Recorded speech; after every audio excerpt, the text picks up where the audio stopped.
Bapak-bapak tim narasumber dari Telkom University, yang terhormat Ibu Kepala SMP Negeri 32 Kota Tangerang, Miss Emma Suhanaipidi, yang terhormat Bapak Ibu Guru SMP Negeri 32 Kota Tangerang, yang terhormat Bapak Ibu perwakilan dari SMP Negeri 18 Kota Tangerang, yang terhormat Bapak Ibu perwakilan dari SMP PGRI 2 Ciledug Kota Tangerang, yang terhormat Bapak Ibu perwakilan dari SMP Al-Duha, yang terhormat Bapak Ibu perwakilan dari SMP Mudi Mulia, yang terhormat juga Bapak Ibu perwakilan dari wali murid SMP Negeri 32 Kota Tangerang, dan juga yang kami cintai,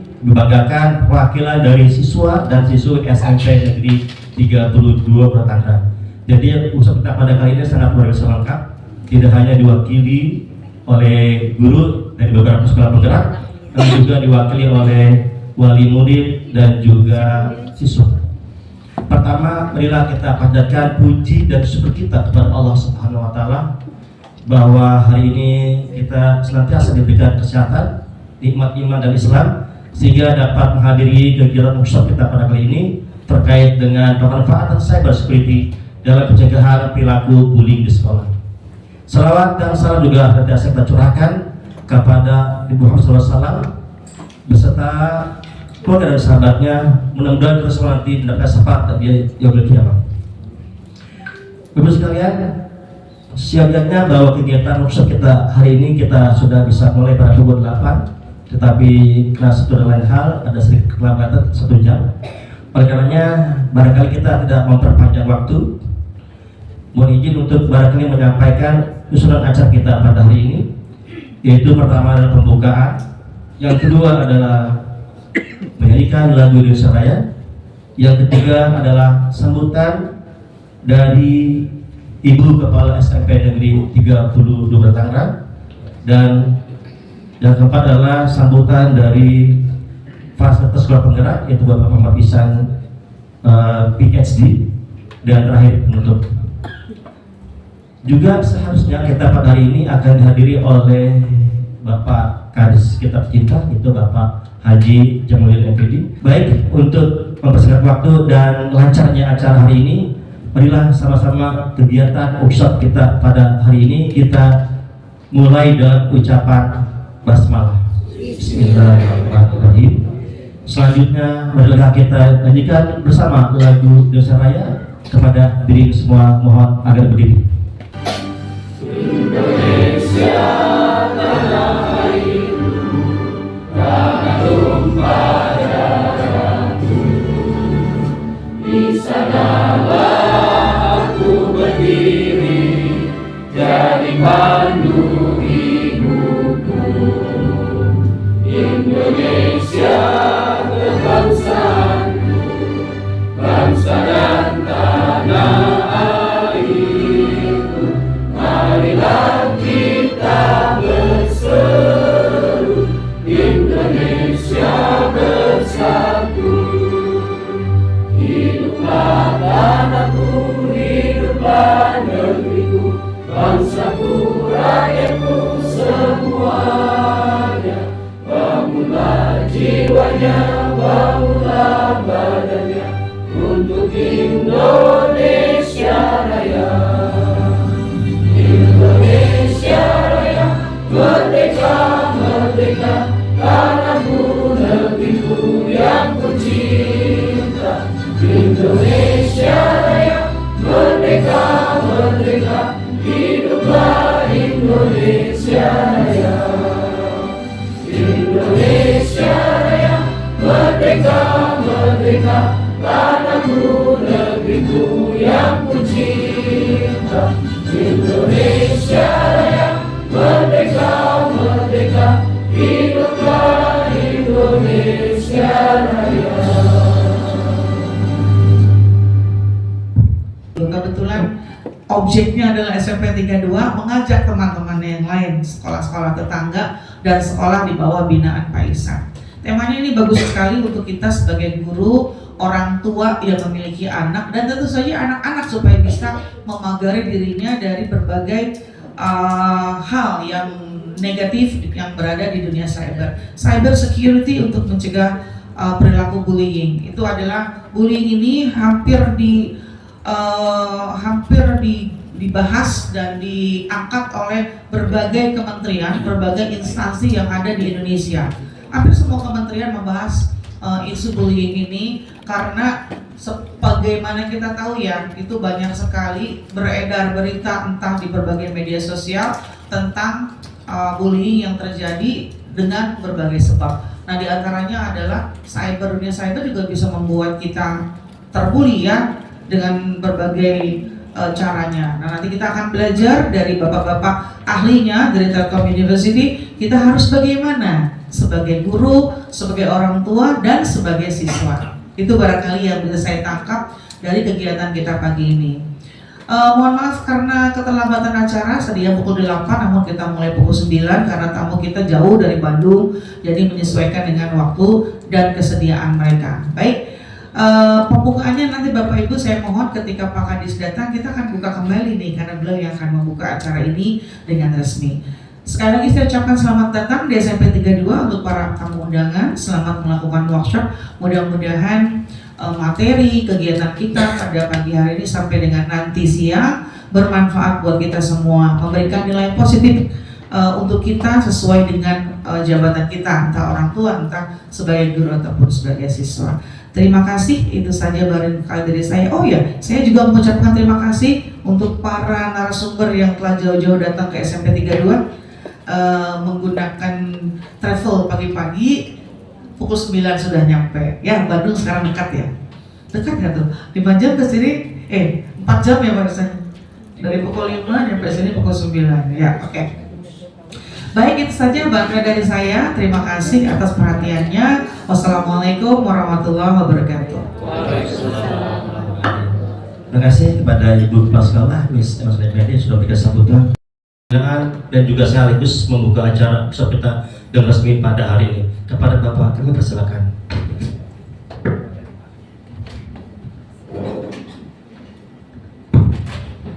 Bismillahirrahmanirrahim. Assalamualaikum warahmatullahi wabarakatuh. Selamat siang dan salam sejahtera buat kita semua. Alhamdulillah rabbil alamin, wassalatu wassalamu ala asrofil anbiya mursalin wa ala alihi wa sahbihi ajmain, amma ba'du. Rabbi sholli sadri wa yassir li amri wa hlul lisani yafqahu qawli. Yang saya hormati Kepala SMP Negeri 32 Kota Tangerang, Ibu Dr. Emanuela MPD. Yang saya hormati narasumber kita dari Universitas Telkom atau Telkom University. Selamat datang Pak di SMP 32. Yang saya hormati Bapak Ibu, tadi ada 4 sekolah yang diundang, Bapak Ibu guru, wakil kepala sekolah, dan khususnya di SMP Negeri 32 Kota Tangerang ini.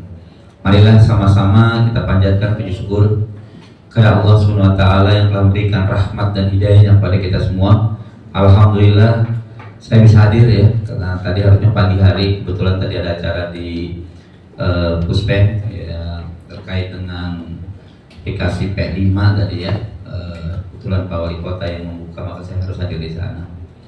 Bapak dan Ibu sekalian, yang pertama saya ucapkan terima kasih kepada Kepala SMP 32 juga dari Telkom yang sudah bisa melaksanakan kegiatan workshop pada kesempatan ini, dan temanya sangat menarik sekali. Tadi sudah disampaikan sedikit bahwa sekarang ini terus terang penggunaan HP, penggunaan internet dan sebagainya ini luar biasa, dan kita sangat bersyukur sekali dengan era teknologi seperti sekarang ini.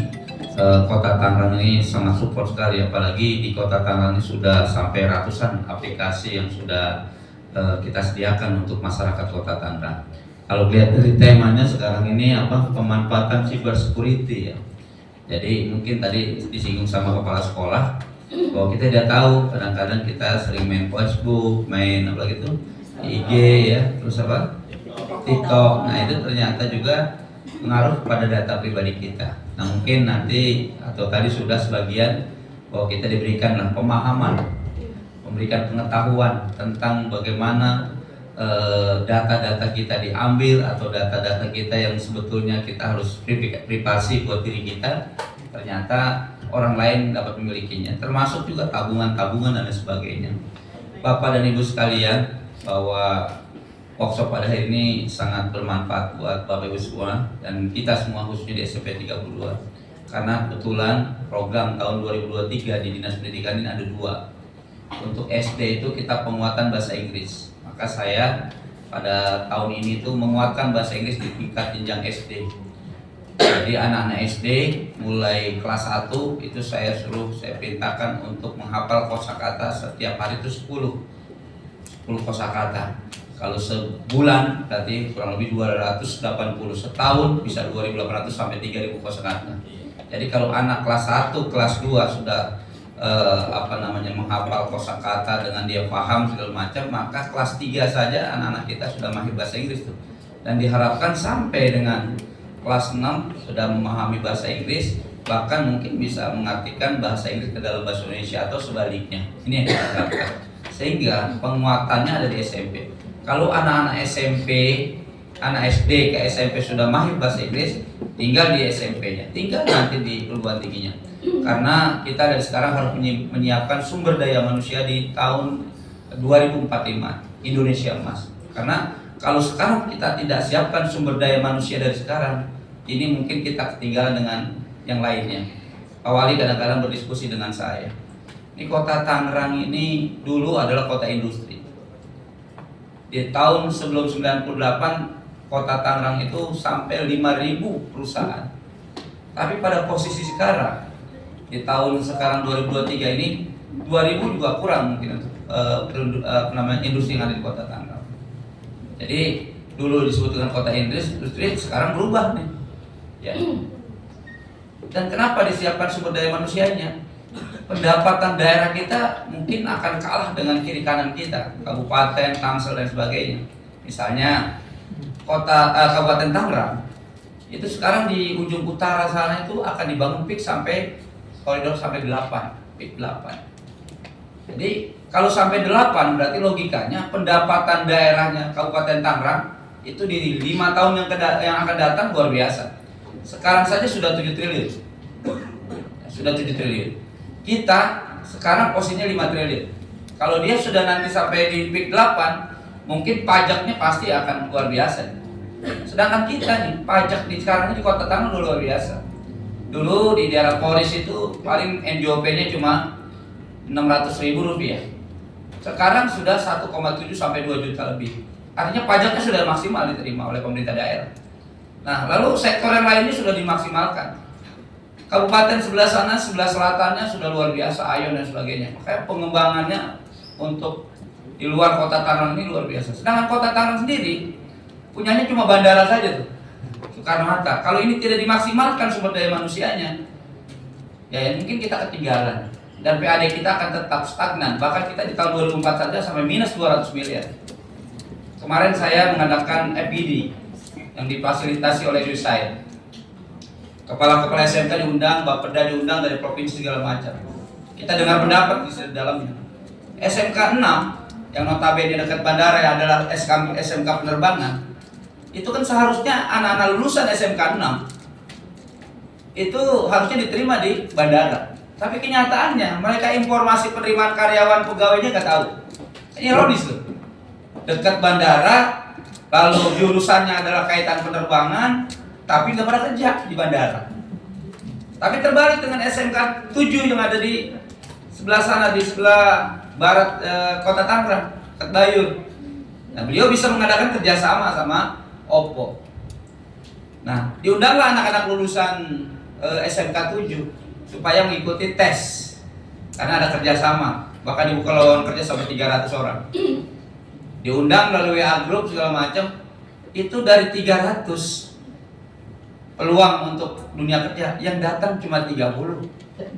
Coba bayangkan, 10%-nya ya. Nah, lalu yang diterimanya 15 orang. Karena apa? Kompetensinya nggak bagus. Nah, akhirnya kita memberikan solusi-solusi pada teman-teman kepala SMK di sana. perlu ada sosialisasi segala macam dan sebagainya. Artinya di lain pihak SMK adalah sulit untuk mencari kerjasama dengan pihak lain. Di satu sisi adalah SMK lain bisa berkolaborasi dengan atau kerjasama dengan dunia industri. Yang menjadi pertanyaannya, apakah anak-anak lulusan SMK yang ada di kota Tangerang itu kompetensinya bisa diterima oleh dunia industri? Nah, ini menjadi pertanyaan besar. Jangan-jangan kurang. Dan jangan-jangan banyak yang diterima karena kompetensinya lemah. Mungkin kelemahannya adalah dari segi persaingannya, kompetensinya mungkin tidak sesuai dengan kebutuhan industrinya, atau mungkin juga anak-anak tidak dibekali, baik itu CAT-nya, wawancaranya dan sebagainya. Jadi yang kita jual ke depan adalah sumber daya manusia. Makanya kita harus siapkan dari sekarang anak-anak SD minimal bahasa Inggrisnya bagus. Kalau SD sudah bahasa Inggrisnya bagus, SMP bagus, SMA-nya bagus, insya Allah kita harus siapkan dari sekarang. Karena sekalipun SMA, SMK adalah kewenangannya Provinsi Banten, tapi ketika pengangguran adalah tanggung jawab pemerintah daerah. Ini yang jadi masalahnya. Kewenangan mereka Provinsi Banten, tapi ketika pengangguran PR kita di Kota Tangerang, bagaimana jangan sampai banyak pengangguran. Yang pertama adalah bahasa Inggris tadi saya sampaikan. Yang kedua adalah IT ini. Pas sejalan, terima kasih, makanya saya pengen nanti kapan-kapan saya ke ke Telkom University nih. Saya pengen ke depan ini Pak Wali Kota sekalipun dia habis besok tanggal 26, tapi idenya sangat luar biasa. Jadi bahasa Inggris di SD, SMP-nya penguatan IT, informasi dan teknologi. Karena 2045 mungkin IT-nya udah berbeda lagi. Saya nggak tahu apakah ini, makanya saya ingin sharing gitu ya sama orang-orang ahli IT. Ini kita kira-kira nih eskul kita, kurikulum yang pas di SMP itu apa untuk anak-anak untuk kaitan teknologi? Apakah pengkodingan? Tadi sudah dibahas tentang TikTok kah? Mungkin tentang konten-konten kah? Atau dia kita persiapan untuk berwirausaha ke depan? Karena sekarang banyak yang namanya mall-mall besar banyak bangkrut. Gara-gara apa? Gara-gara banyak toko yang online. Entah itu Tokopedia, entah mungkin lagi Shopee dan lain sebagainya. Kita nggak tahu. Di 2045 seperti apa lagi tuh? Teknologi. Apakah nanti wirausahanya? Sekarang aja banyak ibu-ibu pada males. Beli nasi goreng aja pakai Gojek. Itu jarang memasak itu. Padahal ada ongkosnya 15.000 ya. Ya. Beli kangkung aja yang biasanya ke warung nggak mau, Pak. Beli sayur aja. Ini luar biasa teknologi sekarang. Semuanya gampang. Semuanya dimudahkan kita. Nah, makanya untuk ke depan 2045 teknologi lah yang mungkin yang berjaya nantinya menurut saya. Bahasa Inggris bagus, teknologinya harus disiapkan. Kalau teknologinya tidak bagus, ya kita mau jadi apa anak kita? Dan bahkan informasi ke depan bahwa tenaga manusia besok akan hilang, dikurangi. Dan ini terbukti sudah. Coba lihat jalan tol, tenaga manusianya banyak gak tuh?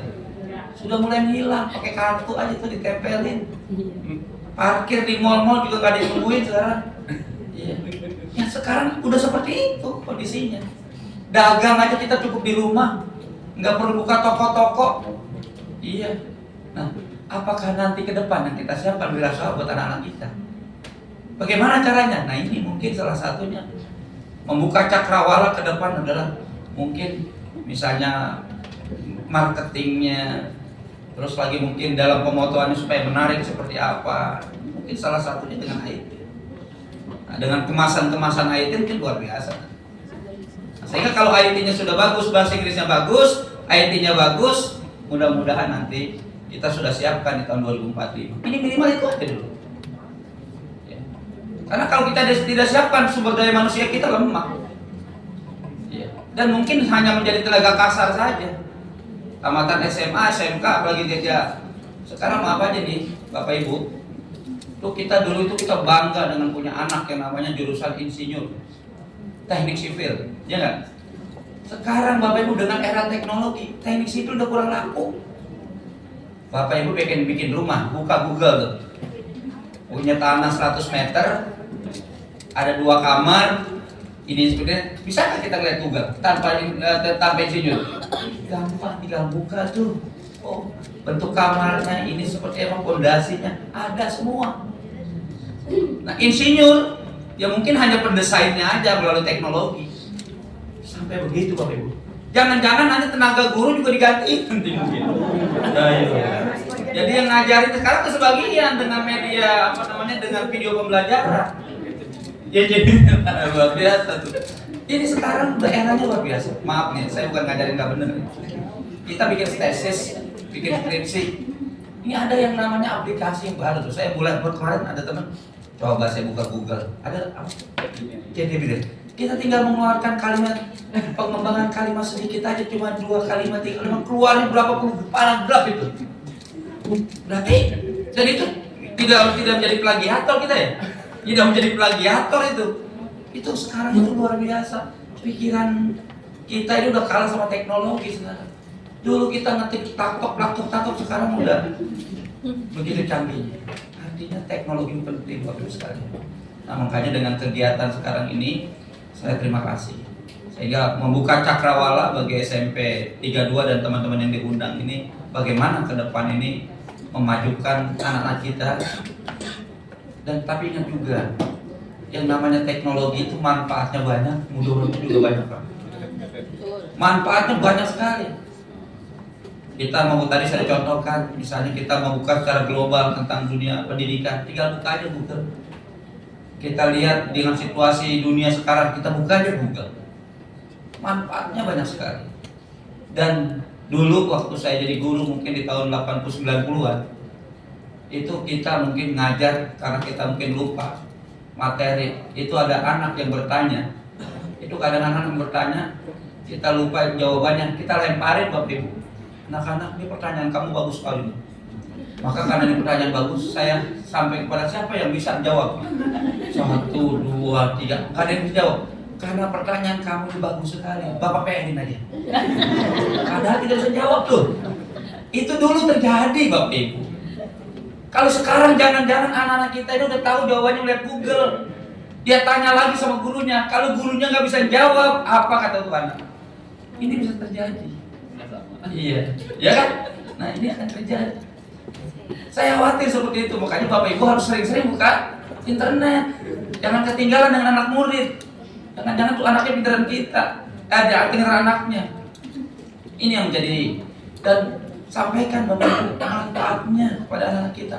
Dan mudorotnya Bapak Ibu banyak juga lagi. Akan dibuka. Terima kasih. Mohon maaf. Assalamualaikum warahmatullahi wabarakatuh. Sekolah SMP Negeri 32 Miss Emma, yang saya hormati Bapak Ibu guru, orang tua, ataupun di sini ada juga siswa. Pertama-tama, yang paling utama selalu kita ucapkan syukur alhamdulillah Bapak Ibu ya. Kita masih diberikan nikmat oleh Allah sehingga kita dapat bertemu di ruangan ini.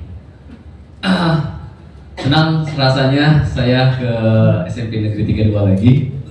Kalau dihitung berapa kali ya, pokoknya lumayan lah ya. Dan terima kasih Bapak Ibu udah hadir ya. Sini ada perwakilan beberapa sekolah ya. Bukan bina tapi dampingan kali ya. Dampingan saya di program sekolah penggerak. Oke, hari ini kami biasanya saya datang sendiri. Ini kami datang dari Universitas Telkom atau Telkom University, atau dulu dikenal apa ya, STT Telkom ya. STT Telkom ya. Saya bawa pasukan, takutnya saya biasa dikeroyok di sini, jadi hari ini saya bawa pasukan biar imbang lah gitu loh.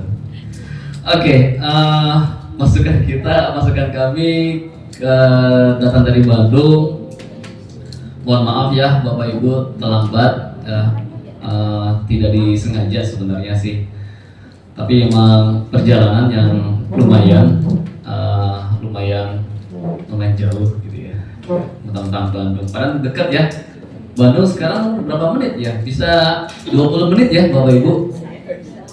20 menit naik bus itu tuh. Ya, Bandungnya Bandung. Bandung mana tuh? Padalarang ya? Padalarang atau di Tegaluar? Nah, kalau dari Tegaluar ke Telkom lumayan jauh. Sama Pak, jadi tengah-tengah lah ya. Gitu ya. Apalagi kemarin zaman-zamannya pandemi ya Bapak Ibu. Yang tadinya nggak punya handphone, anak-anak kita paksa untuk beli handphone. Untuk apa? Untuk belajar. Untuk belajar. Pandemi udah lewat, handphone tetap aja karena dia nyaman, nggak mau tuh kita ambil gitu ya. Mungkin ada beberapa Bapak Ibu memiliki suatu kebijakan ataupun aturan. Anak-anak nggak boleh megang handphone dari jam sekian sampai jam sekian. Anak-anak nggak boleh megang handphone hanya di hari Sabtu dan di hari Minggu saja. Senin Jumat nggak boleh, fokus belajar. Oke, nggak masalah, itu oke, bagus. Tapi ketika dia megang, ini kan pertanyaan, ketika dia pegang handphone ataupun dia mengoperasikan komputer, kita nggak tahu kejahatan apa sih sebenarnya itu. Bullying itu mungkin salah satu dari kejahatan atau cyber crime itu yang yang diserangi oleh anak-anak kita. Padahal banyak banget. Nanti kawan-kawan saya yang akan memberikan satu paparan. Yang pertama tentang cyberbullying oleh Pak Satria. Pak Satria ini S1 S2-nya dari Telkom. Jadi kita Telkom dia. Terus nanti yang kedua kaitannya dengan mengamankan data pribadi kita.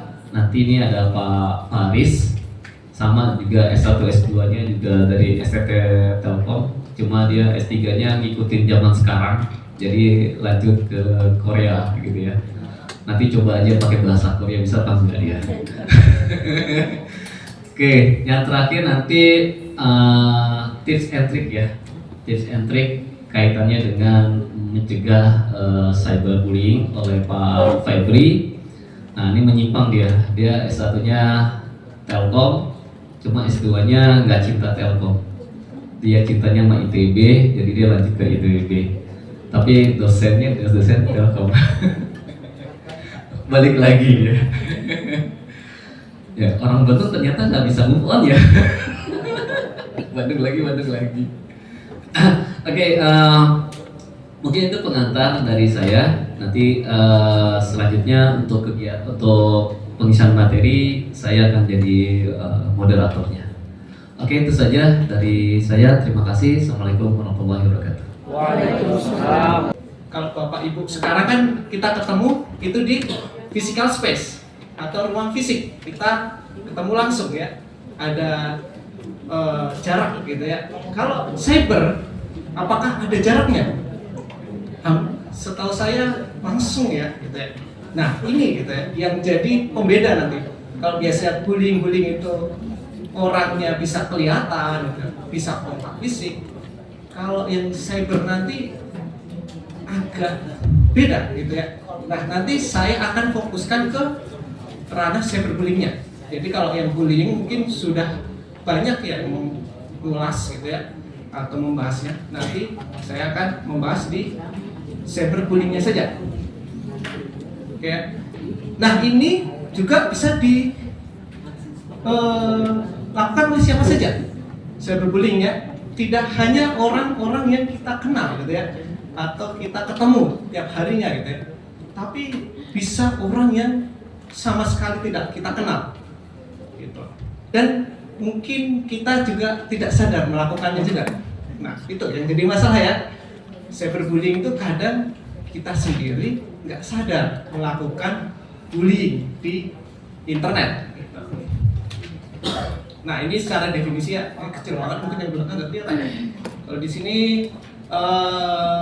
aksi yang mengganggu, melecehkan, menghina dan mengancam orang yang dilakukan secara berulang-ulang. Jadi ada berulang-ulang ya, nggak sekali dua kali melalui komputer, handphone dan alat elektronik lainnya, gitu ya. Ini ada definisinya gitu.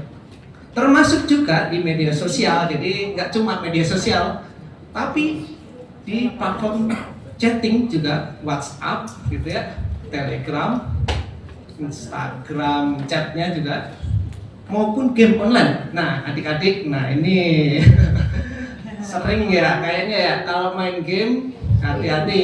Biasa guru-guru ngomongin ya, biasanya kalau di pojokannya itu coba dicek gitu, itu melakukan tindakan bullying nggak gitu. Walaupun tidak dikenal, ya itu kalian jadi pelakunya juga. Gitu ya. Nanti apa dampaknya ke pelaku? Ada dampaknya. Kayak jadi game juga ini mau pengaruh, game online ya, bukan game yang ini ya, bukan game yang nggak ada interaksi sosialnya, yang pasti game online. Kayak gini. Dan ini pasti dimainkan oleh anak-anak zaman now gitu ya. Kayak, nah pertanyaannya, apakah tanpa sadar kita pernah mengalaminya, gitu ya? Terus yang kedua, apakah pernah melakukannya tanpa sadar ya, gitu ya? Kayak kita cari contoh ya, wah ini nggak kelihatan nih gitu loh. Jadi ini pernah dengar DJ Yellow di sosmed. Nah itu banyak ini ya komentar, ini saya tutup ya nama-namanya, jadi nggak ini gitu ya, nggak saya tampilkan karena kurang etis gitu ya untuk ditampilkan di tempat umum. Jadi banyak kata-kata yang menyamakan dia dengan binatang kayak gitu-gitu ya. Nah ini mungkin akun-akunnya kebanyakan akun bodong juga, anonim kayak gitu ya. Terus ini kasusnya Bapak Raul Lemos, tahu? Jadi dihujat ya, dulu kan sempat selebriti ini ya. Jadi selamat mati dunia kecuali Raul Lemos, ada tagar itu ya. Kita kayaknya lucu gitu ya, oh gitu kan, seneng-seneng aja, ingin viral gitu ya.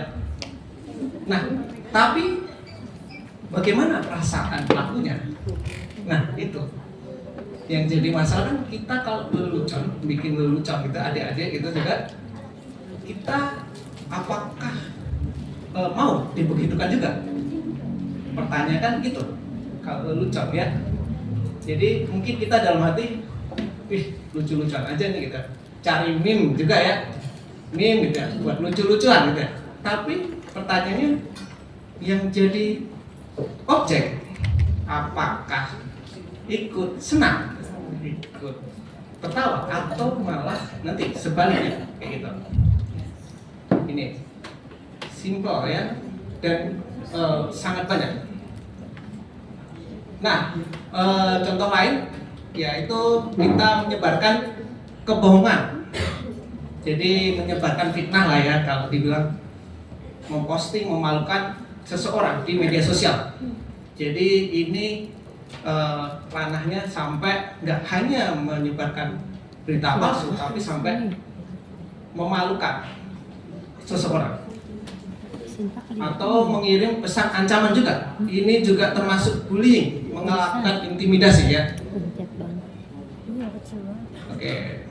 Terus, nah meniru atau mengatasnamakan seseorang, jadi bikin fake account, dan tujuannya biasanya untuk mengintimidasi atau untuk tadi ya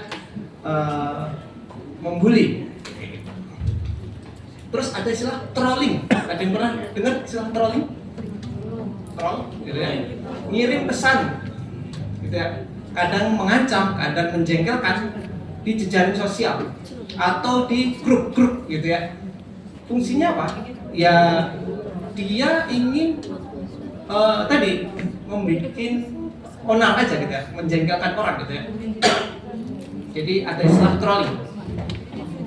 Terus yang seterusnya ada menunjukkan gitu ya. Jadi di satu grup ada orang-orang yang didiskriminasi kayak gitu ya, nggak diajak, nggak di ini, itu tuh termasuk ya, nggak dianggap di grup, itu juga bisa jadi membuli kayak gitu ya.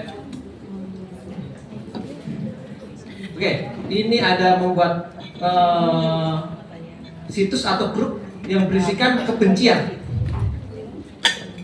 Oke, dengan tujuan menyebar kebencian terhadap seseorang. Jadi sengaja tidak menginvite salah satu orang gitu ya. Kita bikin grup di belakang, untuk membahas orang itu. Nah, itu bullying gitu. Jangan salah ya. Mungkin ini kejadian nggak cuma di anak-anak ya, di kalangan profesional pun mungkin terjadi. Itu gibah. Oke. Terus menghasut anak-anak ya, ini juga sama. Jadi ngajak-ngajak itu nyuruh tuh anak kecil tuh bully tuh gitu ya. Itu cuma cyberbullying ya, kalau itu di ranah siber ya. Jadi mengajak anak-anak kecil ya. Biasa anak kecil kan ngikutin yang lebih dewasa. Ada contohnya dia pasti ikut-ikutan. Terus oke, ini ada masalah memberikan suara untuk menentang seseorang dalam jajak pendapat, tapi ada nada-nada melecehkan. Nah, ini sering juga ya ditampilkan di televisi. Nah, ini sebenarnya tidak bagus ya. Jadi ada kata-kata melecehkan. Melecehkan di sini berarti kan udah ranah pribadi ya. Sudah bukan masalah profesionalitas ya, mungkin. Wah, itu tuh si kurus, si gendut, si apa, si tinggi ya, kayak gitu ya. Dan ya ini membuat akun palsu juga, membajak akun orang gitu ya. Jadi ada akun orang gitu ya, belum di logout, kita baca gitu. Maksudnya kita ambil alih ya. Itu juga tidak boleh. Nanti kalian melakukan posting gitu ya. Itu termasuk cyberbullying. Terus yang terakhirnya ya pasti ya masalah ngirim gambar ya, gambar-gambar sensual. Ini juga termasuk cyberbullying. Ataupun terlibat percakapannya. Jadi sekarang bisa berupa teks, nggak cuma gambar. Ya. Nah, ini menurut data ya dari penelitiannya Bapak Gati ya.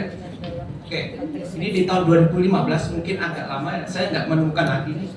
Jadi 42% responden ini di seluruh Indonesia ya. Nggak cuma di Jakarta, Tangerang gitu kan. Di seluruh Indonesia 42%-nya mengetahui adanya cyberbullying dan 58%-nya tidak mengetahui. Nah, mungkin sekarang harusnya sudah tahu ya, harusnya karena sudah hampir 8 tahun ya. Oke. Dan 13%-nya pernah mengalami dalam 3 bulan terakhir, dan ini pasti meningkat. Setahu saya sampai 40%. Ini riset ya, beneran dilakukan survei tanpa ada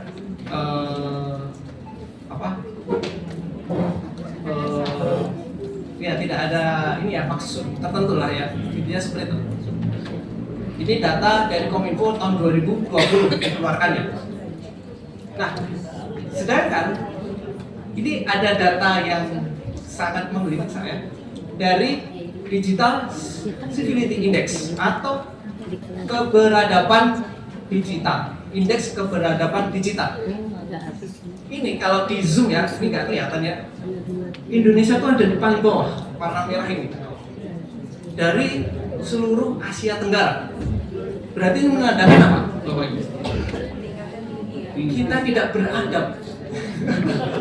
Kita tidak beradab se-Asia Tenggara.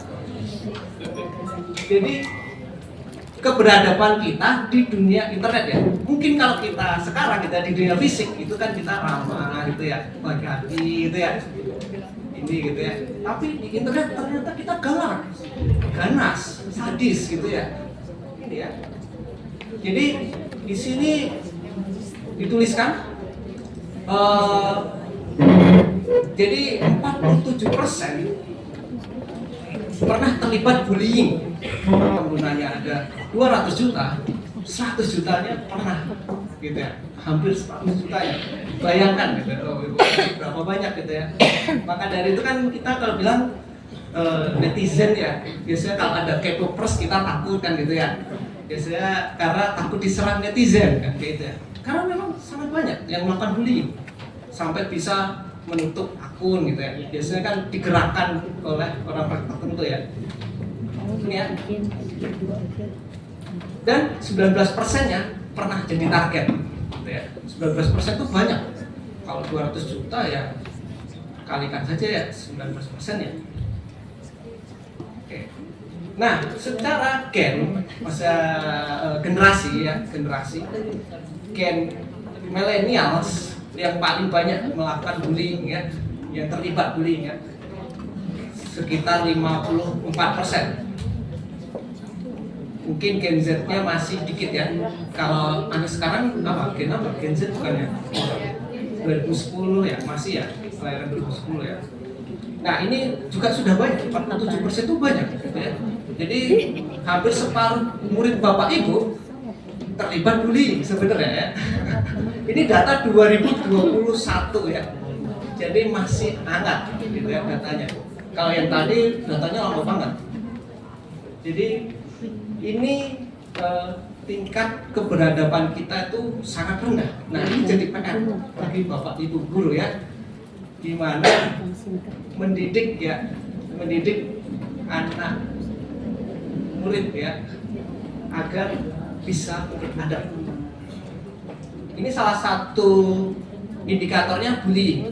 Yang salah lainnya itu kayak ada yang dinamakan doxing ya, jadi melecehkan orang lain dengan pribadinya, mencari informasi untuk melecehkan orang lain. Jadi kita mungkin nggak kenal, kita cari-cari ini siapa sih profilnya, terus kita show untuk menjelek-jelekan orang itu. Nah itu ada istilahnya doxing gitu ya, menyebarkan hoax. Nah ini kan banyak banget ya, share. Ini menurunkan indeks keberadaban kita itu kalau di sini ya. Jadi semakin banyak hoax di Indonesia, pasti ini nilainya akan turun. Kalau yang dilihat yang tinggi itu biasanya di Eropa ya, seperti Belanda, Inggris gitu ya. Mereka sudah melek literasi ya, jadi sudah banyak membaca gitu ya. Pendidikannya tinggi, biasanya sih mudah untuk memverifikasi informasi. Sedangkan kalau kita gitu ya, dapat informasi kaget langsung di-share ya. Orang kita tuh kagetan gitu ya. Oke. Nah ini mungkin secara umum saja ya. Jadi bullying secara umum ini saya percepat saja. Oke. Misal pernah melihat orang lain melakukan bullying, biasanya jadi ikut-ikutan gitu ya. Kesalahan pola asuh, pernah menjadi korban bully gitu ya. Kenapa kok pernah jadi korban bully, ingin membuli? Karena ingin melampiaskan. Jadi emosi harus dilampiaskan. Nah, akhirnya melampiaskannya dengan membuli juga. Biasanya gitu. Tulisannya kecil banget. Iya. Ini saya bacakan ya. Jadi kurang mendapatkan perhatian dari keluarga, jadi caper akhirnya di kelas. Jadi murid Bapak Ibu ya nakal gitu ya. Bisa jadi itu kurang perhatian. Jadi nyari-nyari perhatian. Mungkin kalau Bapak Ibu mau survei pasti ada keterkaitannya dengan masalah keluarga. Oke, kurangnya perhatian, kasih sayang tadi ya masih sama gitu ya. Terus ingin memiliki kekuasaan, jadi melakukan intimidasi secara umum ya. Terus ingin dianggap populer, jadi anak-anak ingin populer biasanya malah cari ini ya, sensasi, cari perhatian tadi dengan cara membuli ya. Dan kurangnya edukasi dan empati ya. Jadi pengaruh game ini juga mempengaruhi emosional si pemain gamenya. Jadi nanti akan terbawa ke kehidupannya. Apa yang dia ucapkan berulang-ulang akan menjadi kebiasaan. Nanti setelah jadi kebiasaan menjadi karakternya gitu ya. Jadi itu masalahnya. Jadi adik-adik gitu ya. Ya kalau kalian sering mendengar, mungkin kaliannya mungkin orangnya nggak istilah anak zaman sekarang toksik ya gitu ya. Mungkin nggak toksik gitu. Tapi kalau kalian sering mendengar ada di lingkungan itu terus menerus gitu ya. Mungkin kalian akan menjadi toksik juga. Seperti itu. Itu cara kerja otak biasanya. Ya ini menurut psikolog ya, Videoloka. Jadi kenapa kok orang cenderung suka cyberbullying ya? Ini khusus cyberbullying. Pertama ada budaya konformitas. Jadi supaya diterima oleh lingkungan itu. Jadi lingkungan itu sudah terbiasa membuli. Akhirnya kita agar tidak ikut dibully atau bisa masuk ke komunitas itu, ya kita akhirnya melakukan bullying juga gitu ya, ikut-ikutan gitu ya. Jadi kayak gitu ya. Jadi ini agak susah ini budaya konformitas dan pasti ada di lingkungan. Terus setelah konformitas yaitu kontrol diri. Misal gitu ya, di suatu kelompok ingin beli makan gitu ya. Ada 5 orang. Satu orang pertama ingin makan bakso, orang kedua ingin makan bakso, orang ketiga makan bakso, orang keempat makan sate, orang kelima ditanya mau makan apa? Bakso gitu ya. Padahal sebenarnya mungkin ingin makan soto gitu ya. Cuma karena mayoritas gitu ya. Jadi dia takut, nggak bisa mengungkapkan, ya udah ikut yang mayoritas. Nah ini kan kontrol diri, jadi akhirnya ngikut aja gitu ya, nggak berani speak up, nggak berani melakukan aksi, ikut aja. Terus yang ketiga masalah moral. Nah ini juga susah. Biasanya ini masalah nanti dibawa ke akhlak ya, ke agama. Jadi mana yang benar, mana yang salah, ini kan tergantung moral. Kayak gitu ya. Yang keempat, masalah hukuman. Nah, ini jadi masalah. Mungkin kalau bullying langsung kelihatan, guru bisa menghukum. Tapi kalau yang melakukannya anonim, tidak tahu di mana, siapa, ini akan sulit sekali cyberbullying untuk dihapuskan. Sangat sulit gitu ya. Jadi kalau mau dihukum, siapa yang mau dihukum kan gitu ya. Malah nanti korbannya kena ini ya, kena bullying gitu ya, tambah bullying lagi. Kenapa kok di-share gitu, gitu ya. Nah, ini ada hubungannya dengan tadi ya, anonimitas gitu ya. Tidak dikenal orang yang melakukan, 100% orang asing. Dan yang terakhir, nah ini juga untuk si pembulinya. Si pembulinya ini dia biasanya tidak merasakan gitu ya, tidak mampu peka terhadap apa yang dia lakukan. Jadi si objek apakah merasa sedih, ini tidak punya rasa simpati maupun empati. Nah ini harusnya masih bisa, kalau simpati atau empati masih bisa dididik ya, begitu. Ini yang jadi masalah gitu. Dan biasanya manusia kalau sudah anonim, dia cenderung untuk mengikuti sisi jeleknya, sisi jahatnya. Jadi merasa dia tidak bisa ditangkap, merasa dia tidak bisa dihukum, akan cenderung untuk melakukan mengikuti sisi-sisi jahatnya. Contoh ya, di Singapura itu ada aturan buang sampah di denda sekian dolar. Tapi orang Singapura sampai Indonesia pun membuang sampah sembarangan, kan gitu ya. Jadi selama bisa dihukum, orang akan lebih taat gitu ya. Tapi kalau sudah anonim, ya kita kayak seakan-akan bebas melakukan apapun gitu ya. Kita tidak akan terlacak gitu ya. Nah ini yang jadi masalah ya. Sifat dasar manusia memang seperti itu. Maka dari itu kan perlu adanya nilai moral maupun empati dan simpati. Oke. Nah ini pertanyaan tadi ya. Kalau kita cuma lucu-lucuan aja gimana gitu. Apalagi pas dibully, kamu kenapa membuli gitu ya. Lucu-lucuan kok bu gitu. Ini biasa kita gitu. Nah, terus batasannya membuli dengan lucu-lucuan apa gitu ya? Oke. Ini ya. Jangan dianggap serius dong gitu. Orang kok kaku kayak kanebo gitu kan biasanya. Oke. Nah, kalau kalian merasa kamu tidak bisa tertawa dengan mereka, ya kamu sebenarnya sudah terbuli, sebenarnya kayak gitu ya, simple gitu ya. Jadi kalau kalian tertawa juga, berarti kalian tidak terbuli, gitu ya.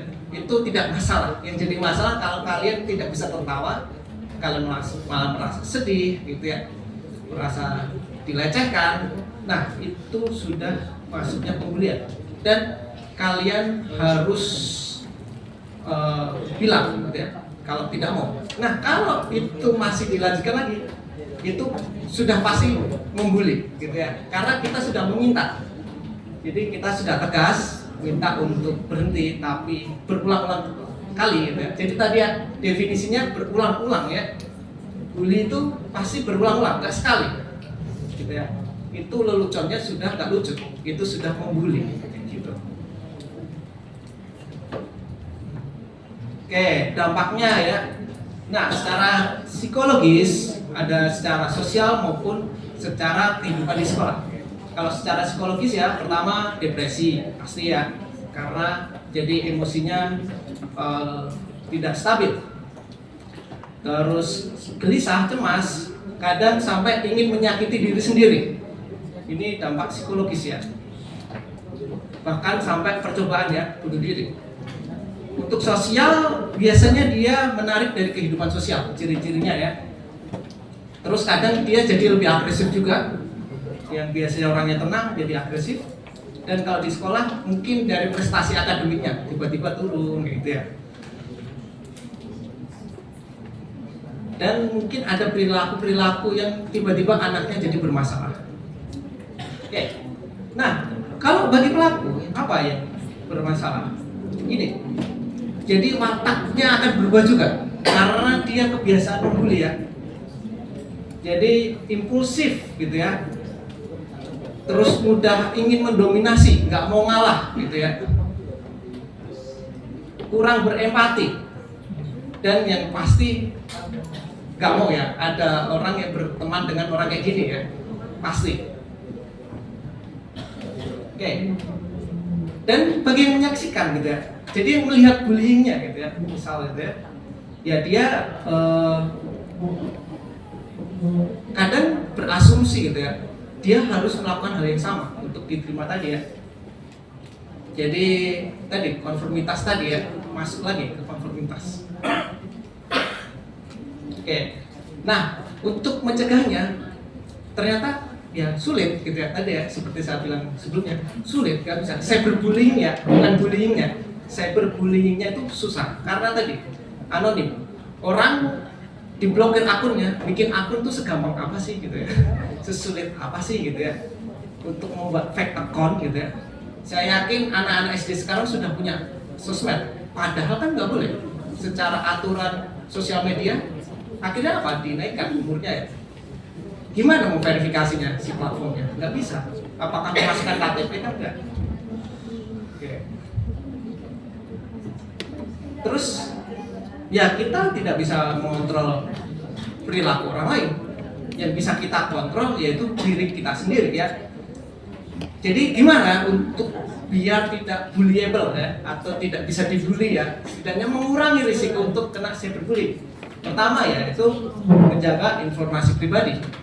Data-data yang nanti bersifatnya privacy ya jangan di-share begitu saja. Terus berpikir sebelum berbagi. Jadi saring apapun informasi yang kalian ingin bagikan. Cek lagi kebenarannya, verifikasi apakah nanti akan menyakitin orang lain, apakah nanti kalian akan dibully kalau men-share ini gitu ya. Coba pikirkan dulu, jangan langsung forward ya. Jangan cepat-cepat, dipikir dulu. Terus oke. Misal sudah terjadi, ya kita hendaknya kalau anak-anak silahkan ngobrol dengan gurunya atau orang tuanya. Benarkah kalian dibully gitu ya? Butuh ini konfirmasi juga. Mungkin ada saran gitu ya. Terus ya ini waspada ya. Jadi kalau kalian punya sosial media sebaiknya di private saja. Jadi data yang kita share ya teman kita saja yang bisa melihat. Jadi orang yang nggak berteman itu nggak usah melihat. Untungnya apa gitu ya. Dan pentingnya etika dalam menggunakan internet atau daring. Ini ya. Dan ini untuk korban bullying. Jadi yang membuli kalian pada dasarnya tuh jaraknya sangat jauh ya. Bahkan kita nggak tahu di mana. Jadi sebenarnya yang membuli kalian tuh orangnya pengecut gitu ya. Beraninya di belakang, nggak pernah berani hadapan-hadapan gitu ya. Jadi dari situ saja, dari kita mengubah mindset itu, kalian tuh sudah menang. Gitu. Intinya sudah cukup, kalian tuh nggak usah menanggapin saja, itu kalian sudah menang. Ngapain harus menanggapi, apalagi menanggapinya dengan negatif juga. Ya, itu berarti kemenangan bagi yang membuli. Jadi dari sini saja kita ubah mindset. Kalau kita kena cyberbullying, kita sudah menang. Kalau kita nggak perlu nanggepin, kita bisa lewatkan saja. Oke ya. Jadi menurut psikologi ya, ilmu psikologi ini dari tadi video lokal tadi ya. Jadi ada zona-zona yang diketahui. Yang pertama itu ada kita sendiri gitu ya. Yang ungu ini ada tulisan me gitu ya. Kita sendiri. Terus ada lingkaran keluarga kita, ayah, ibu gitu ya, adik, kakak, saudara-saudara kita. Jadi ini ada lapisan-lapisannya. Lapisan kedua di sini ada teman-teman dekat kita. Terus ada teman orang-orang yang sering kita ketemu, tetangga kita, depan rumah, kanan kiri gitu ya. Jadi itu ada barrier-barriernya.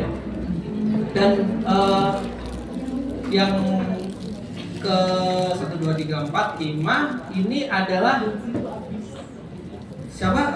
Orang yang sering membantu kita. Mungkin di profesi gitu ya. Mungkin di jalan gitu ya. Dan yang paling luar adalah orang tidak dikenal atau stranger. Cyberbullying itu orangnya ada di mana? Kira-kira? Stranger ya. Nah, kalau kalian terkena cyberbullying, kenapa kok langsung bisa kena ke lapisan tengah gitu ya?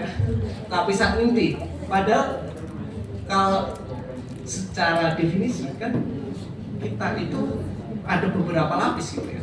Nah, ini kita bisa ubah mindset juga ya. Jadi ini orang nggak kenal, kenapa kita urusin? Kita buang waktu gitu ya. Kita sudah banyak masalah, kita selesaikan masalah kita sendiri gitu ya.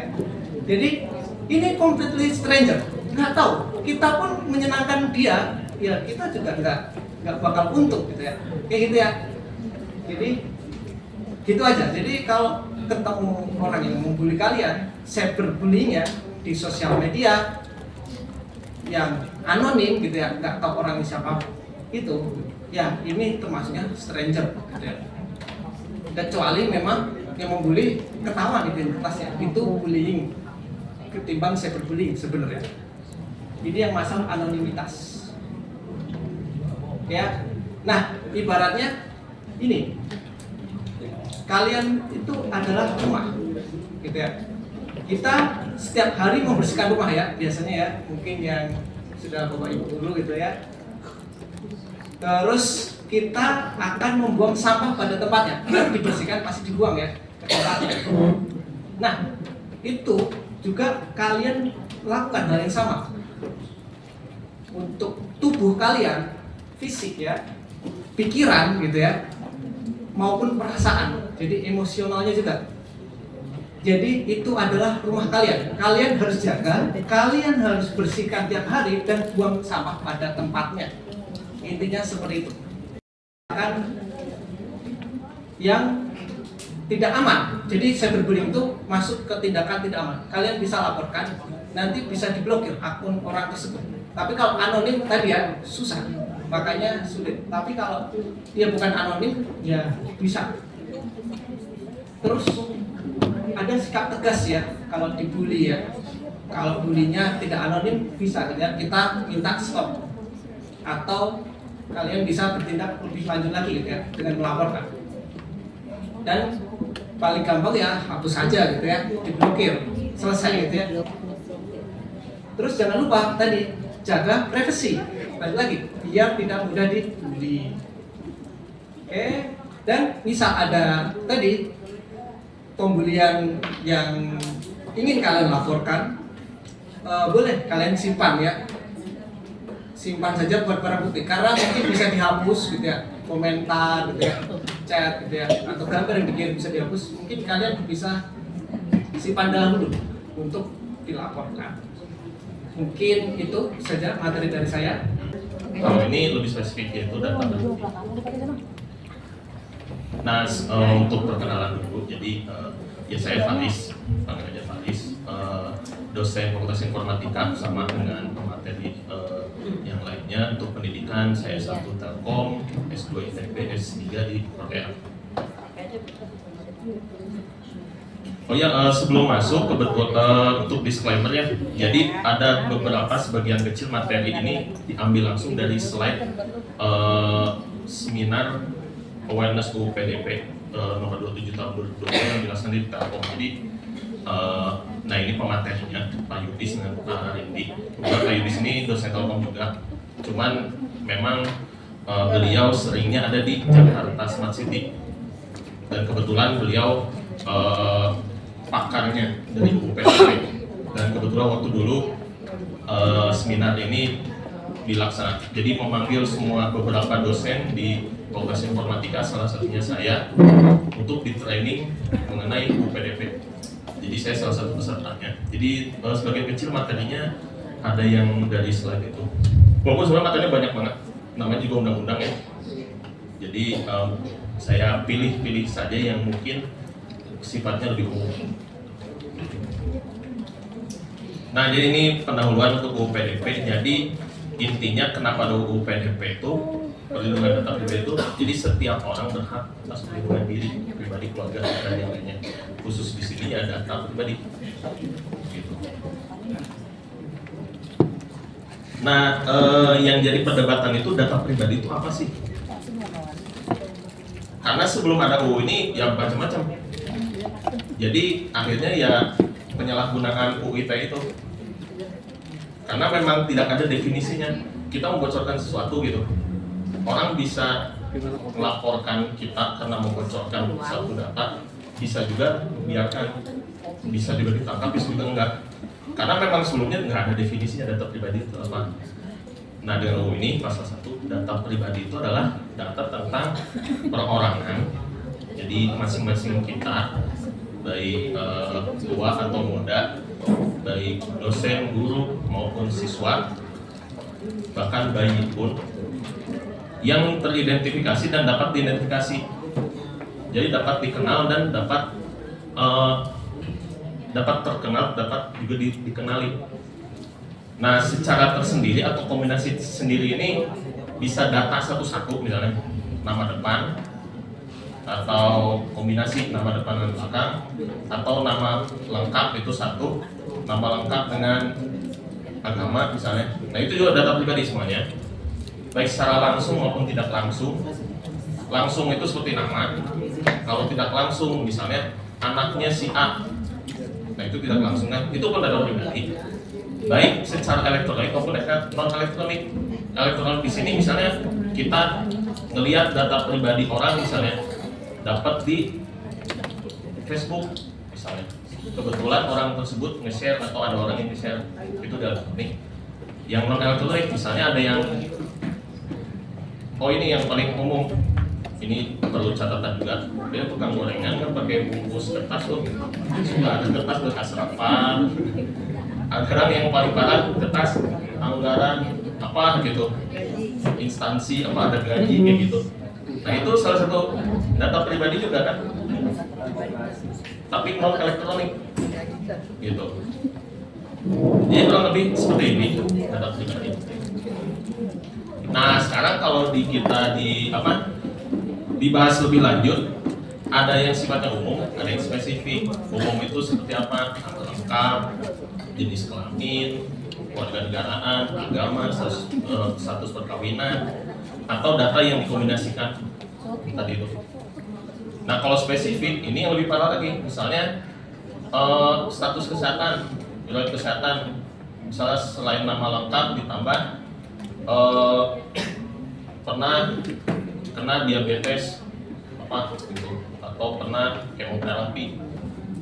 Jadi kalau setuju dianggapnya udah baca pertama. Selanjutnya adalah kita baca nggak isinya. kita periksa isinya apa. Ya memang panjang. Cuman ya kalau kebetulan saya emang suka iseng baca yang kayak gini-gini tuh. Gara-gara ini agak melenceng dulu dikit, cuman cukup menarik ini. Jadi saya di forum ada namanya Reddit. Reddit itu ada website kayak ya forum gitu. Cuman di blog ya di Indonesia. Ada yang nge-share, ada orang di luar negeri suka iseng meriksa isi ini tuh yang panjang banyak banget ini, diisi diperiksa per kalimat, terus nemu salah, dilapor ke aplikasinya, dilapor, akhirnya bener terbukti bahwa ada kesalahan di salah satu poin ini, lalu dikasih hadiah miliaran. Gitu.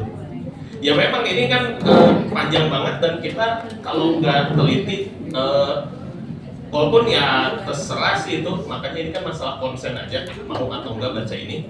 Ya mungkin ada, kalau nggak tahu perusahaannya masukin yang sesuatu yang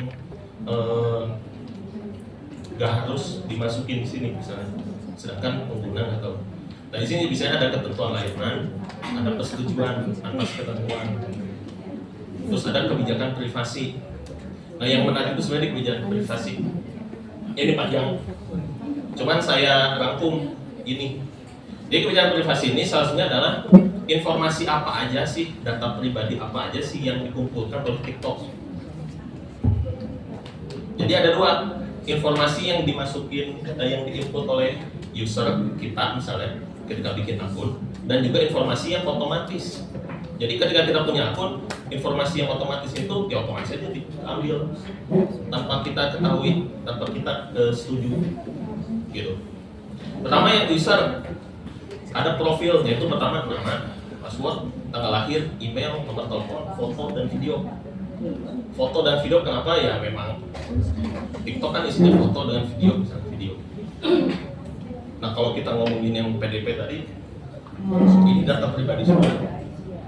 Itu data pribadi semua. Pesan, teks, gambar dan video. Teks di sini maksudnya kita kan bisa komen ke konten orang. Nah itu pun diperoleh sama TikTok. Kita komen tadi bullying gitu, disimpan sama TikTok.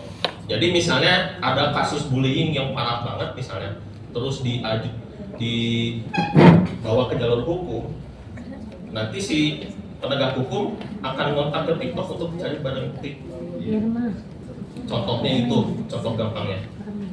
Barang buktinya Pak, ini contohnya nih, komentar bullying, cyberbullying. Kontak telepon. Bahkan bukan hanya kontak telepon lagi, kontak telepon dari follower dan followingnya. Kita nge-follow siapa, terus di-follow sama siapa, mereka pun dikumpulin kontaknya sama mereka. Jadi nama, nomor, dengan email. Ya terutama kalau sudah disebutkan contohnya apa saja, pasti ya udah bisa pasti. Kemungkinan besar pasti Bapak Ibu mengenal semua lambang-lambang di sini ya, logo-logonya. Ada nggak di ruangan ini yang tidak memakai WhatsApp? Bisa angkat tangan. Pasti ngerti WhatsApp ya, pasti menggunakan semua WhatsApp. Instagram, yang mungkin nggak semua Instagram ya. TikTok, setidaknya pernah dengar semua ini ya. YouTube, apalagi YouTube gitu ya. Pakai semua pasti juga. Sama seperti WhatsApp. Facebook, mungkin Facebook di kalangan-kalangan kelahiran tahun generasi apa sebutnya? 80 ya. Generasi X, milenial ya. Milenial. Tapi kalau generasi Z sekarang, wah udah nggak Facebookan lagi ya, lebih cenderung ke TikTok atau ke Instagram, Telegram, Twitter, itu semua adalah media sosial ya Bapak Ibu ya. Intinya apa? Karakteristiknya dia disebut sebagai platform digital. Apa yang dimaksud dengan platform digital di sini? Adalah ya digital, komputerisasi, semua yang 101 biner. Kalau zaman sekarang nyebutnya digital, zamannya internet, zamannya cyber gitu ya. Atau era orang awam bilang ya pokoknya koneksi ke internet. Yaitu semua yang terhubung dengan platform digital kemudian punya fasilitas untuk aktivitas sosial, itu bisa dikategorikan sebagai media sosial. Secara garis besarnya apa? Yang memindahkan aktivitas sosial kita ke internet, dunia maya Bapak Ibu ya. Yaitu sudah menjadi fitrahnya manusia. Artinya apa ya? Manusia itu selalu bersosial ya Bapak Ibu ya. Dan adik-adik juga itu ya selalu bersosial. Jadi kalau misalnya ada Bapak Ibu atau adik-adik murid kita yang tidak bersosial, nah itu hati-hati ya Bapak Ibu ya, sering dijelaskan juga. Itu artinya apa? Keluar dari fitrahnya. Jadi apa yang harus di-concern, harus diperhatikan adalah apa? Kembali lagi aktivitas fitrah manusia, sosial lagi. Nah intinya jadi bisa digarisbawahi ya, platform digital tadi ya, internet apapun itu memindahkan semua aktivitas sosial. Nah apa saja aktivitas sosialnya masuk ke fungsi utamanya daripada media sosial. Nah secara umum fungsi utama daripada media sosial adalah aktivitas sosial dalam bentuk komunikasi atau interaksi ya, sosial. Kita berbicara, kita ngobrol, kita sharing pendapat, sharing informasi. Yang dalam hal ini ya konten juga ya. Konten di sini apa? Tulisan, artikel, foto, buat lucu-lucuan tadi ya mungkin, atau foto ya informasi dan macam-macam, video dan semuanya informasi dalam bentuk berbagai media ya. Dan kalau ngomong media di dalam dunia internet nggak jauh-jauh dari 3 itu saja, tulisan, foto, audio atau gabungannya ya, video semuanya. Nah fungsi turunannya ya banyak sekarang ya Bapak Ibu ya. Ini yang sering diperlihatkan di masyarakat atau yang sering kita berinteraksi saja. Pertama ya sarana untuk tempat usaha, itu turunannya banyak. Sosial media yang digunakan untuk tempat usaha atau branding ya. Tadi yang disebutkan di Tokopedia, kemudian Lazada, Shopee, Blibli, banyak semua ya Bapak Ibu ya. Itu artinya ya menggantikan yang disebutkan Bapak Kadis tadi ya, Kepala Dinas ya, Bapak Kadis, Kepala Dinas ya, sudah bergeser ya. Jualan juga aktivitas sosial, jualan juga aktivitas sosial. Yang dulu harus tatap muka sekarang berganti ke online. Nah dan terakhir ya yang sering kita berinteraksi juga ya, kita menjadikan media sosial sebagai hiburan. Ya enggak jarang kita menghabiskan banyak waktu ya di senderan atau sambil rebahan bermedsos ria, bahkan bisa 1 jam, 2 jam ya seharian gitu ya. Itu fungsi turunan. Nah jenis-jenis media sosialnya berdasarkan layanan yang diberikan ya, jadi sebenarnya banyak jenis-jenisnya. Karena saking banyaknya itu kategorinya juga saling overlapping Bapak ya, artinya bisa saling beririsan. Tapi yang umumnya kita berinteraksi pertama ya berdasarkan layanannya, chatting ya, kita sosmednya chatting, contohnya seperti WhatsApp, Telegram. Kalau dulu masih zamannya BBM, BlackBerry Messenger, BBM ya, tapi sekarang BBM sudah tenggelam teknologinya, digantikan dengan yang WhatsApp katakan seperti itu. Jejaring sosial, nah ini murni untuk bersosialisasi ya, lihat aktivitas kita ya. Hari ini makan apa Cin? Wah, gitu ya, selalu update tuh. Ini makan ini apa? Ya mie doang gitu kan, itu diupdate di Instagram. Nah itu ya jejaring sosial juga. Mungkin kalau zaman kita ya, yang angkatan tadi milenial ya 80-an, ya familiarnya di Facebook update-nya ya. Tapi kalau anak-anak sekarang ya Instagram, ya TikTok. Kemudian berdasarkan layanan untuk berbagi medianya. Nah ini lebih cenderung ke media ataupun konten-konten yang dicari ya. Contohnya ya YouTube, TikTok, nah Instagram juga masuk di sini. Kenapa ya saling overlapping tadi? Tapi punya karakteristik khusus. Tempat usaha juga seperti itu ya. Tokopedia, Shopee, Lazada yang tadi disebutkan ya, Kepala Dinas ya usaha sekarang seperti e-commerce gitu ya, e-commerce yang menggusur atau menggantikan tempat penjualan onsite. Dan yang terakhir, nah ini yang banyak terpapar ya anak-anak murid didik kita, bahkan sampai keterusan, kecanduan. Apa itu? Ya media sosial dalam bentuk layanannya pemberian utamanya gaming. Pasti adik-adik di sini memainkan salah satu ini mungkin ya. Ada yang enggak? Yang main MLBB, tahu nggak? Mobile Legend ya, pasti main. Ada ya? Nonton. Nah bahkan nonton ya. Kadang kalau sekarang trennya layanan gaming ini dipakai oleh yang viral ya Bapak Ibu ya, sebagai iklan judi online ya. Ketika live streaming ada iklan-iklan klik link-link tadi yang disebutkan oleh Pak Haris ya, link-link nggak jelas gitu. Soal gacor gitu ya. Nah itu yang bahaya ya, itu yang memang harus diawasi. Nah ini yang kadang game sendiri bisa dijadikan kado atau modus untuk mengiklankan tadi. Nah kita harus aware juga ke situ Bapak Ibu. Dan seterusnya banyak Bapak Ibu ya, tapi yang memang sering berinteraksi dengan kita layanan-layanannya ini ya, chatting, jaring sosial, media, tempat usaha yang mungkin ibu-ibu yang sering ya, yang bisa sampai berjam-jam juga buka-buka Tokped, buka Shopee, yang seperti itu. Dan gaming. Dan lain-lain. Oh, Untuk selanjutnya perkembangan media sosial di Indonesia ya menjadi salah satu lifestyle tentunya ya. Lifestyle itu ya gaya hidup. gaming. Ya mati gaya loh kalau nggak pakai ini. Nah, kesannya gitu kan Bapak Ibu ya. Oh, mau nggak punya WA, loh, kok nggak punya WA sih zaman sekarang? Ditanya kayak hari gini. Ya, jadi lifestyle ya Bapak Ibu ya.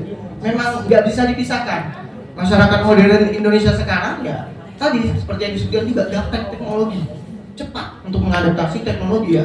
Semua dipakai. Ada filternya, pakai dulu aja. Masalah nanti berabe atau masalah nanti gitu ya. Nomor sekian lah. Tapi ya jadi lifestyle tentunya. Yang seperti disebutkan tadi juga belanja. Ya anak-anak zaman sekarang malas keluar. Gojek, GoFood, GrabFood. Ya, seperti itu ya di lingkungan universitas kita juga, di kampus juga seperti itu ya. Anak-anak zaman sekarang ya cenderung mending pesan makanan tuh lewat GoFood, GrabFood dibandingkan ya harus keluar selesai ke depan gitu ya semester. Dan itu memang jadi lifestyle tadi. Apalagi dampaknya ya kalau kondisinya ya ini berdasarkan data Badan Pusat Statistik ya, jumlah penduduk Indonesia di 278,8 juta itu lebih dari setengahnya Bapak Ibu ya. Ini berarti sekitar 60%-nya pakai medsos atau ya aktif ya, yang aktif. Dalam hal ini ya belum tentu semua orang gitu ya. Artinya kita sendiri, misal saya punya berapa akun, saya sendiri punya 4 akun yang aktif gitu ya, itu yang masuk ke dalam situ. Artinya apa, penggunanya memang dahsyat ya Bapak Ibu ya. Ya katakan kita sendiri juga mungkin ya minimal 2 akun. Ya ada akun TikTok, ada akun WhatsApp, ada akun YouTube dan seterusnya ya. Nah, yang paling tinggi ya WhatsApp tadi ya, 92,1%. Selanjutnya pembelajaran konten media kebanyakan ya kita sendiri ataupun anak didik kita selalu nggak lepas dari yang namanya YouTube ya. Selalu itu dilihat. Kemudian ya Instagram 80%. Nah berikutnya ada yang naik itu ya 70,8% TikTok ya di sini ya. Dan terakhir Facebook. Ya ini ya gambaran tadi lifestyle masyarakat modern. Artinya ya nggak bisa lepas dari gadget kita nih ya. Lifestyle tadi. Ya kemana-mana pegang HP. Bahkan kalau ketinggalan dompet itu karena dompetnya kosong mungkin Bapak Ibu ya, nggak ada isinya, lebih penting HP ya. Lebih pilih HP daripada HP daripada tinggalan dompet ya. Daripada tinggalan handphone lebih baik saya tinggalan dompet atau sebaliknya. Dua-duanya penting ya. Tapi kalau dompetnya kosong yang penting dompet yang ditinggalin ya. Lebih baik HP-nya yang dibawa. Karena tadi yang penting top up pulsanya dulu ya. Tapi kalau HP-nya nggak ada pulsanya juga bingung juga ya. Oh iya, benar. Ya itu kan perlu. Ya, tapi inilah yang menunjukkan realitas ya kondisi masyarakat modern kita sekarang.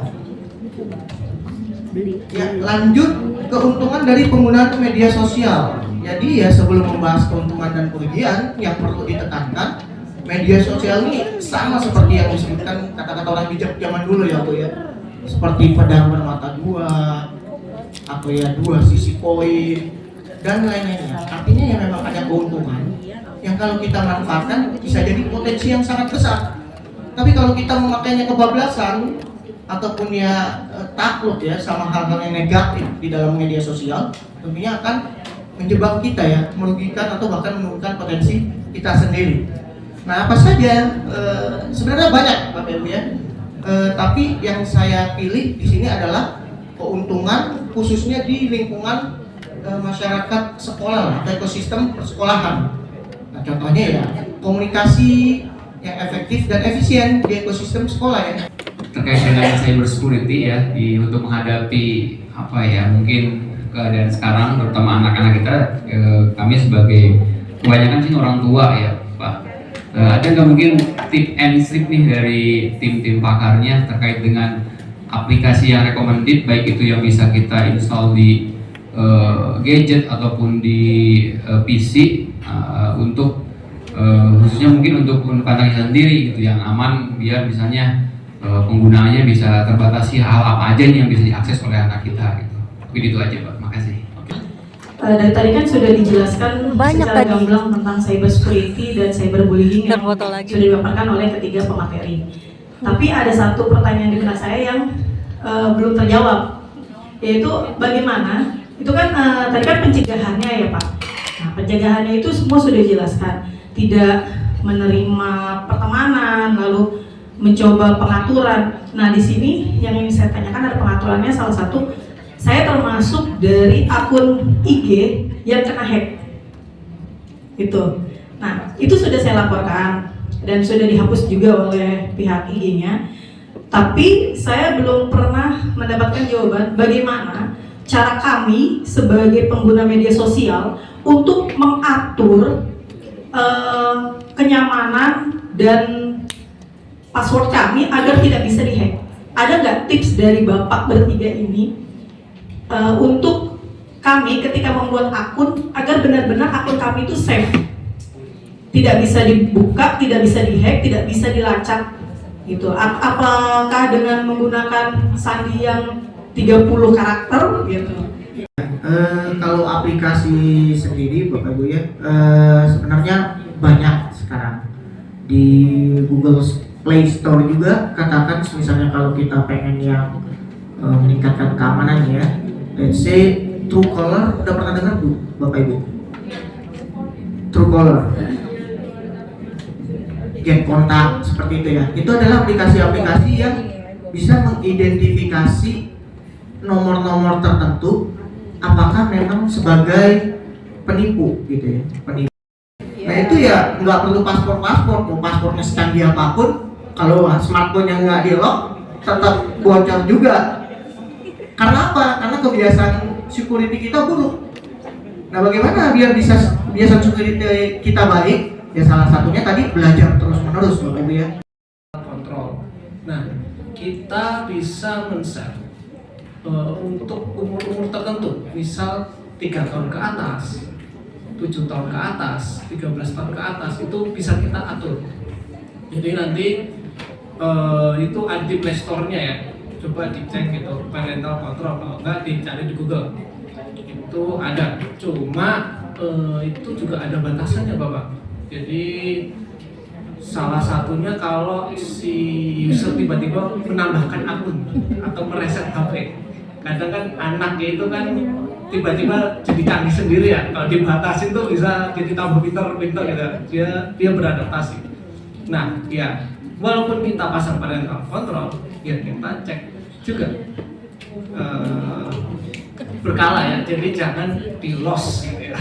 Karena anak tadi belum bisa menentukan mana yang baik dan mana yang buruk secara moral gitu ya. Belum dewasa. Mas ya, apa istilahnya master password ya, itu kita hanya menghafalkan satu password. Nah ya password manager ya istilahnya, itu nanti bisa link ke laptop, ke HP. Itu nanti kita nggak perlu menghafalkan semua password akun yang lain gitu ya. Kita cuma menghafalkan satu password, tapi memang dimintanya panjang, 16 karakter, huruf besar, huruf kecil, ada angkanya, ada simbolnya. Tapi kita cukup menghafalkan satu. Nanti sisanya di-generate saja, karena browser itu sudah menyiapkan atau di password managernya menyiapkan password yang random. Bahkan kita susah untuk menghafalnya. Nah, dengan login di satu aplikasi itu, nanti kalau sudah terkoneksi, itu sudah muncul auto fill-nya. Jadi langsung gitu ya.